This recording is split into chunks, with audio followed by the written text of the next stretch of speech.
thanks for joining me again. Welcome to another video. So as you can hear, the Range Rover is running and it sounds very thermofan-y right now because it is. So you got to stay tuned and I'll show you more.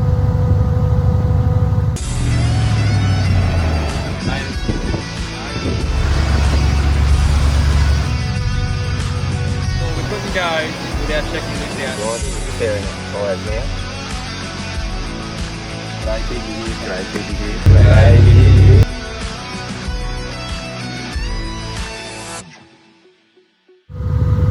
So we're here at Mount Stewart again, and this is an old school comeback, this one right here. So if you have a look up there and have a look at the video, actually it's probably that way. Have a look at the video series. Now I'm going to put up the series for this one here on the Thermofan installation in this very Range Rover that I did more than a year ago now. That I think you guys might be interested in. If you're not interested, that's all good, sorry about that. It happens. But what we're here to do today is to just get the baseline temperature again while climbing Mount Stewart. It doesn't look like anything here because that ain't the peak. It's about 9 k's that way. Mount Stewart is actually quite steep, very steep. It's 40 k an hour speed limited, as you're going to see very shortly. And this was the bugbear of the original Thermofan series that I did up, because this is where the Thermofan struggled to keep the Range Rover cool. But we're going to come up here today with a difference. What are we going to do? Okay, I'll explain as we drive along what we're looking for here. I'll give you a bit of a look around, see what you can see on Mount Louisa so far. I'm only about a k up it. This is sort of like a little pull-up area where you can just stop. I guess people who want to walk Mount Stewart would pull up here and have a bit of a breather before they go for a bit of a long walk. We're going to go for a bit of a long drive and see how we go. Alright, so just driving up Mount Stewart here to try and get some baseline temperatures in a worst case scenario with the Thermofan in now. So we knew that the old engine fan did alright along here, but the Thermofan didn't matter whether I had a trailer on or not. It was just too hot. So right now we're at 84 degrees on this gauge here, which is okay. It's not hot, but it's still pretty warm. I'm not going to lie, because we know that it's 7 degrees hotter than that. So it's really 91 degrees at the engine right now. And why am I doing all this? Okay, so today I've got plans to actually incorporate, there's two Thermofans, factory Thermofans on this thing that are there in front of the aircon condenser. Now why are they there? They're there for a reason. So if the aircon, the pressures in the system and the temperature gets too much, it kicks in those Thermofans to try and boost the cooling just for the aircon system. And that's what I haven't done in the past, is I haven't incorporated those Thermofans into this Thermofan cooling system that I've got on the car here. You're probably wondering why I didn't do that to begin with. Well, I wanted to see if I could get this BF single Thermofan to work, to actually do its thing. And we proved that it didn't. But at the time, I didn't have the time to continue on with the Thermofan to make the dual Thermofans work. I needed to do some more research, and I definitely had some things going on that I needed to take care of. So I'll give you a bit of a background of today. Hopefully I can come up here again today after I've wired up the Thermofans on the front to help the BF Thermofan that's on the radiator. So right now it's not even 9 o'clock in the morning. The temperature's already 28 degrees. So it's going to be quite a hot day. The engine temperature, since I started talking to you just now, has gone from 84 degrees on the gauge to 93. I've got everyday load in the car, so this thing's probably sitting close to 2.7 tons.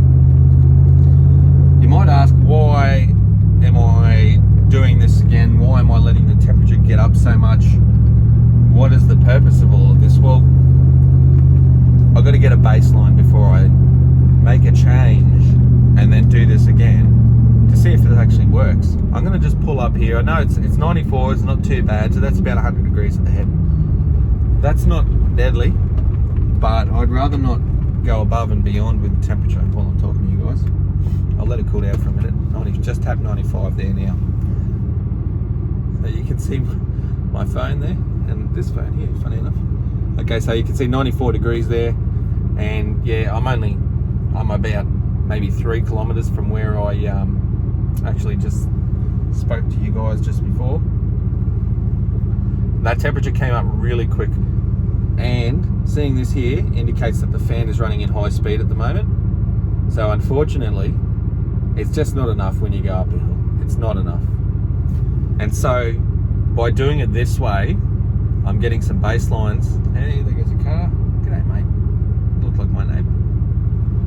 By doing it this way, I'm getting the baseline for the current situation. The way the car runs, the way the car loads, all of that kind of stuff, just to see where it'll go. Now, in the time that I've pulled up and I've been talking to you here in less than a minute, we're already down to 90 degrees, so it's already taken 5 degrees out of the coolant temperature, which is fantastic. It tells me that it does work, but as we've discussed in those previous videos, coming up Mount Stewart, which is very steep, it's slow, it's just not quite enough. Now, I was stupid enough to do that with the trailer last time, because hey, there might be a chance at some stage I might have a trailer on and want to do a trip away. There might be a hill like this that I'll need to come across and want to make sure that the engine's going to stay cool. So today's step is to hook both of those thermofans up into this system and make them work when it wants to kick into high speed, and see if that boosts the cooling in order to be able to do something like Mount Stewart. Here's hoping. Am I recording? Oh, how am I recording? Didn't even realise that. I have a coffee. Coming back down Mount Stewart with a coffee.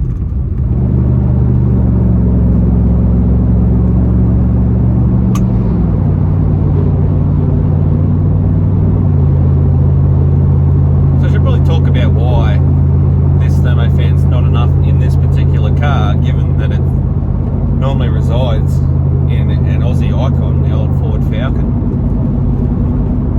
Well, I've got my theories now. I'm no engineer, but I can tell you now, a Ford Falcon loaded with the kids and the lunch, ready for a run away to the holiday park. On a bad day, it's probably only going to weigh about 1.6 tonnes. Right now we're sitting in this Range Rover, and my everyday weight, which happens to be all the drawers in the fridge that you can see behind you there, plus my fat ass and a little bit of fuel in the tank and all of that other kind of stuff. Well, the old Range Rover weighs 2.7 tonnes on a good day, every day. So there's 1.1 extra tonnes, almost twice the weight of the original car that this thermofan was in. Now, it might well be enough to keep it cool around town and whatnot, but I've got a few theories about why it's not good enough to keep the car cool when the going gets tough, when you're going up a hill or whatnot. And that's because this particular car has got a lot of cooling going on. Not only the radiator, it's got a 12-row oil cooler just for the engine. It's also got a transmission cooler, same size. It's got the aircon to contend with. It's very hot right now, so yeah, still 28 degrees out here. It's not even summer yet, it's still spring here, but you can see how hot it is already. So we're not giving this thing a chance. We're giving it the hardest conditions we can possibly give it to try and keep this car cool in really hot weather. But that's okay, because I've got a feeling that having these other thermofans in here will definitely assist the situation. I think it'd be mad not to think that. What I also think is, from the testing that I did before, the air conditioning is what has quite a lot of heat. So the air conditioning radiator out in the front of the car that this thermofan's got to pull the air through is actually quite a hot thing.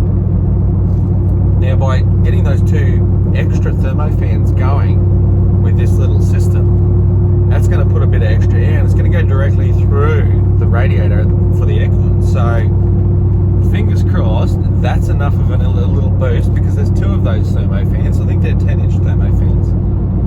There's 2 of them, and hopefully that's enough to bring that temperature down when the going gets tough. We're only going to find out, and if it doesn't work, well, we've tried, haven't we?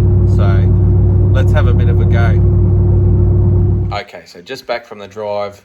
It's only about 9 o'clock now, still frigging hot. And you can't see it, I can certainly feel it. It's really hot inside that engine bay right there, right now. Even though the temperature is not alarmingly high. we still got quite a lot of heat going on. Now what we're going to do is we've got two, I don't know if you can even see in there, see there's two thermofans in there? They're factory fitted Range Rover thermofans, P38 thermofans. They don't ever run. I've never heard them run on this Range Rover. In my old blue one that you might see in a video up there or there, we'll go that way. Whichever way, that way, one of the two. Maybe I'll put it down there. I have heard them run on a couple of trips out of Dowbeg, which is sort of, you can't go there anymore. Obviously they've closed that off because of the idiots that used to shoot cattle and steal their ball pumps and things like that.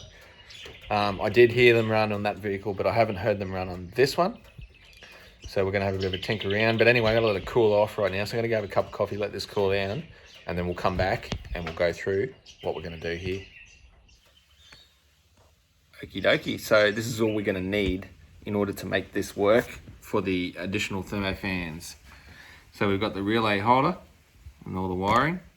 The relay, now this is an ARB one. It's an extra one I had from a ARB compressor. The main thing is that it's got all the poles where I need it. So I don't need to go to the shops. Obviously I've got some terminals there that I need to put onto the bottom of this, and wiring to get from this down to the aircon system, the trigger that I'm going to use for this relay to make these extra aircon thermofans kick in. So that's the bits and pieces. Now we've got to go in. I'm going to take that fog light out to get access to the aircon system, the trigger for the aircon thermofans. Okay, so for this thermofan install, I'm going to be tapping into relays 13 and 14. So you can see there, 14 is there and 13 is right above it. But I'm not tapping into those relays right here. What I'm going to be doing is tapping in down there to the essentially the switching mechanism, which is a pressure switch for the air conditioning system, in order to run a signal back to these two relays to kick the extra thermofans in. Now that'll have them running in parallel, which means each one has its individual power supply. If they were running in series, then relay 18, which is this one here, controls the power for both of these. So they get the same power source. But the way that I'm doing it, they're each going to run their own 12 volt power source, which means that they're going to be running at full speed. Now if it was to go through relay 18, they'd be running at half speed. So I need to go down in behind here to the little AC pressure switch and work out which one has got high speed power and which one has got low speed power. So which one triggers relay 18 or which one triggers relay 13 and 14 in order for the fans to run full speed. So I'll take this fog light off and I'll show you. I've done some testing in there to work out what's going on. But I also want to show you the difference between the way that I've got this set up and the way that I'm going to be setting up the trigger for the aircon thermofans. Now these are positively switched. So it's a positive source that comes from all of these, including the spotlight one here, in order to make this thermofan run, whether it's high speed or low speed. The difference between that and the way that I'm going to run this for the AC thermofans is that these thermofans are actually negatively powered. So I need to run, instead of running a positive source to trigger these relays here to make that fan run, I need to run a negative source to trigger the other two thermofans down in here to run. Now that's not very hard to do because it's not going to be a high voltage or high current that goes to trigger this, because these relays are the ones doing the work, not these ones here. This one is simply going to be used as a trigger to make those two come on. So what am I going to do? I'm going to just tap into an earth supply down here to wire up 3 of these, and I'll need a positive supply obviously to make the circuit to trigger the relay to operate. So it sounds complex, but it's not. It's quite simple to do. All right, so the fog light is out. If you have a look up in here, that's what I want to tap into right there. So you'll see there's 4 wires on there. There's a black and a black and blue that I'm really particularly concerned about. Now I've done some testing yesterday prior to even starting this little project. The black one triggers low speed, so that would be relay 18 up in the fuse box. And the black and blue, because I looked at the wiring diagram, tells me that triggers the high speed for these fans to operate. So what I'm going to do now, I've got to take that plug out there, tap into the black and blue from that relay that I just showed you in order to make the trigger for the two thermofans to run. I'll give you a very quick demonstration. All right, so that black and blue wire that I was talking about before, this is what happens if I just apply an earth and ground to that particular wire. So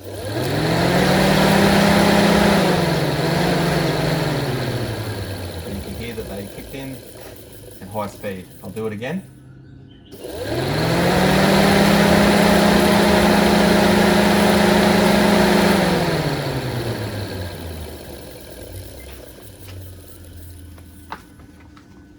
So very simple really, all I need is to use that relay to trigger what I just earthed out there. Very simple, it's one wire down from that relay and it's not carrying big amps because obviously the two relays up in the fuse box up the back there, they do all the heavy lifting. So I'm going to do that now, very simple. Okay, so I've got the little wire hooked up down there for the black and blue wire. So now the next step is to just see if it works. So all I should need to do is put this negative onto the negative terminal of the battery.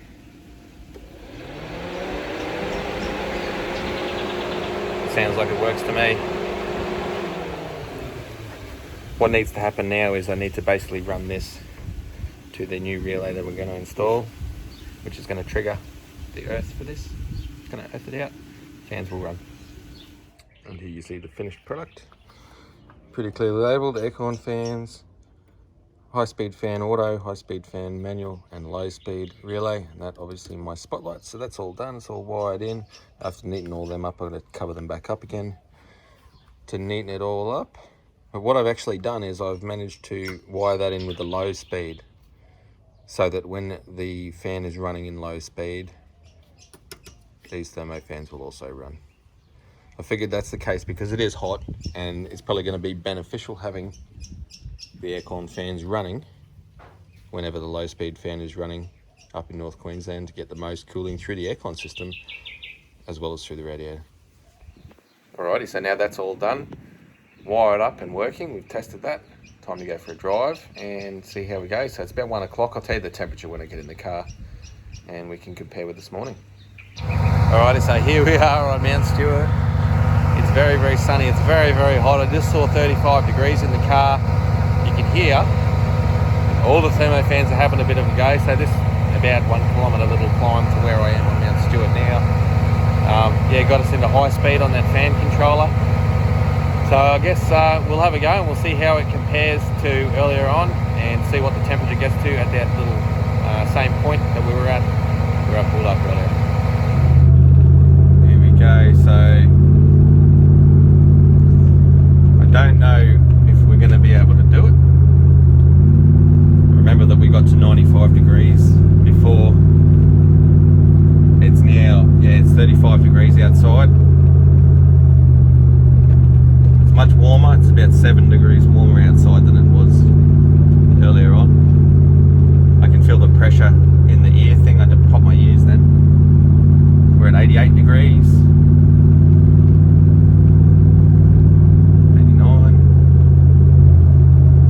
92 degrees now, just touching 93.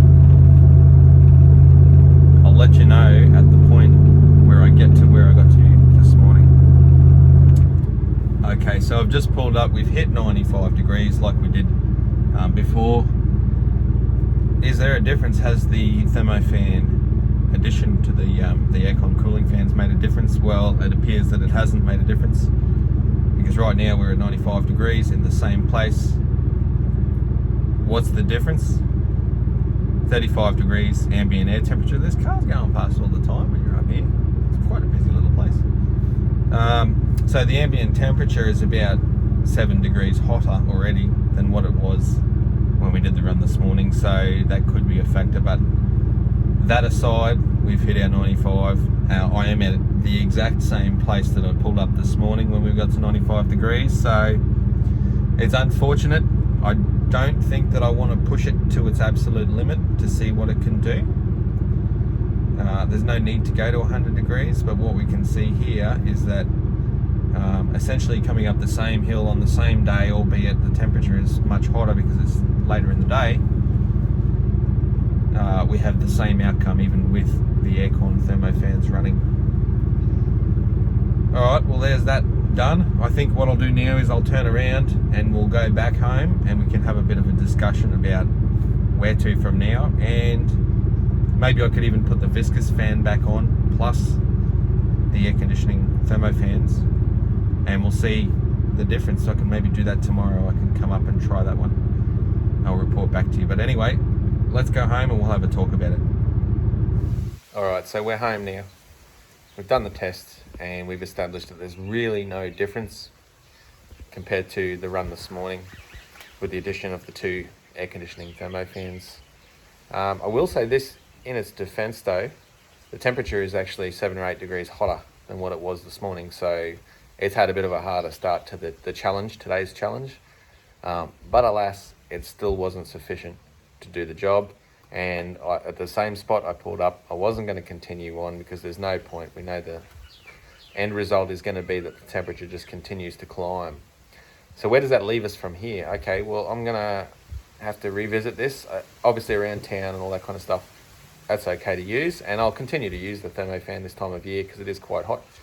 It's very simple for me to be able to change the thermofan out for the viscous fan again. So if I need to do that, I will do that.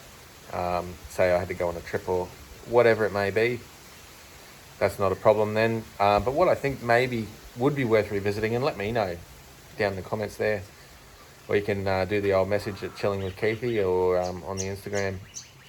Let me know what you think, whether I should do a back-to-back with the viscous fan on and see how it compares right now to what the thermofans have done. But anyway, guys, thank you for watching. I know it's a bit of a longer video than I usually post up, but I wanted to get it all out in one for you rather than have to make a couple of videos on this one.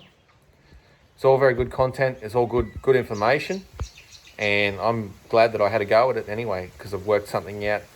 And worst case scenario, you know, if I decide to run without the main thermofan in here, the BF Falcon thermofan, I could always just disconnect it, remove it, put the viscous fan in, and I've still got the option, excuse me, to manually switch on these aircon fans anyway if it does get a little bit warm.